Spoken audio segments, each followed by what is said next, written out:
Pyjamasques, le jardin vert de Yo-Yo. Un matin ensoleillé dans la ville, les Pyjamasques, Glou-Glou, Bibou et Yo-Yo se préparaient pour une journée spéciale.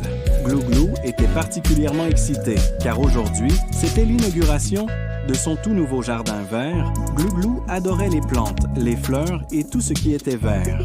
Il avait travaillé dur pour créer un magnifique jardin rempli de fleurs colorées, d'arbres imposants et de délicieux légumes.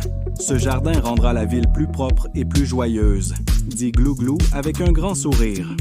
Wahou, Glou-Glou, ton jardin est incroyable, s'exclama Bibou en battant des ailes. J'ai hâte de voir tous les papillons et les abeilles qui vont venir butiner. Yo-Yo hocha la tête. Et je parie que Roméo va encore chercher à semer le chaos. Il faut rester sur nos gardes. Juste au moment où les Pyjamasques allaient ouvrir les portes du jardin, leurs téléphones sonnèrent. C'était Roméo, le méchant farceur. Je vais recouvrir le jardin de Glou-Glou avec de la bave gluante et empêcher toutes les plantes de pousser, ricana Roméo. Ce jardin ne survivra pas une seule journée. Oh non! S'écria Glou-Glou. Il faut protéger le jardin. Les Pyjamasques enfilèrent rapidement leurs costumes de super-héros. Les oreilles de Yo-Yo frémirent alors qu'il écoutait attentivement. Séparons-nous pour trouver Roméo avant qu'il ne fasse des dégâts. Glou-Glou utilisa sa super force pour grimper aux arbres et observer d'en haut. Bibou s'envola dans le ciel, balayant la zone de ses yeux de hibou. Yo-Yo courut à toute vitesse, cherchant des traces de bave.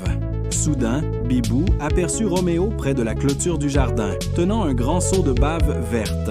« Il est là! » cria-t-elle. « Il faut l'arrêter! » Glou-Glou sauta de l'arbre. « Je ne te laisserai pas détruire mon jardin, Roméo! » Roméo rit et lança la bave vers les plantes de Glou-Glou. Mais Glou-Glou réagit vite. Grâce à son super lézard collant, il attrapa le seau et versa la bave sur le sol, loin des plantes. « Ha! Tu ne peux pas arrêter mon pouvoir vert! » cria Glou-Glou. Soudain, les plantes autour de lui commencèrent à grandir encore plus hautes et plus porches. Les fleurs s'épanouirent et les feuilles scintillèrent sous le soleil. Yo-Yo et Bibou arrivèrent à la rescousse, aidant à faire fuir Roméo. Yo-Yo utilisa sa super vitesse pour créer un tourbillon qui éloigna la bave du jardin. Bibou battit des ailes avec force, créant une grande rafale de vent qui fit fuir Roméo. Roméo trébucha et glissa dans la bave qu'il avait lui-même répandue. « Je reviendrai !» cria-t-il, mais les Pyjamasques savaient qu'ils ne dérangeraient plus le jardin de sitôt. Avec Roméo parti, le jardin était en sécurité. Glou-Glou sourit et leva le pouce. « Merci de m'avoir aidé à sauver mon jardin. Les Pyjamasques !» Bibou lui rendit son sourire. « Ton jardin est génial, Glou-Glou. C'est un petit monde vert plein de vie. » Yo-Yo hocha la tête. Et tout ça grâce à ton travail acharné et ton amour des plantes. Tu es un vrai héros. Les Pyjamasques passèrent le reste de la journée à arroser les plantes, cueillir des tomates bien mûres et regarder les papillons danser de fleur en fleur. Des habitants de la ville vinrent admirer le beau jardin et tout le monde s'accorda à dire que c'était le meilleur endroit pour jouer et découvrir la nature. À la fin de la journée, Glou-Glou était fier.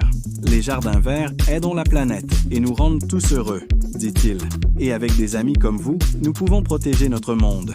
Le soleil se coucha derrière les grands arbres alors que les Pyjamasques souriaient, prêts, et pour leur prochaine aventure. Ensemble, ils savaient qu'ils pouvaient garder la ville en sécurité et verte.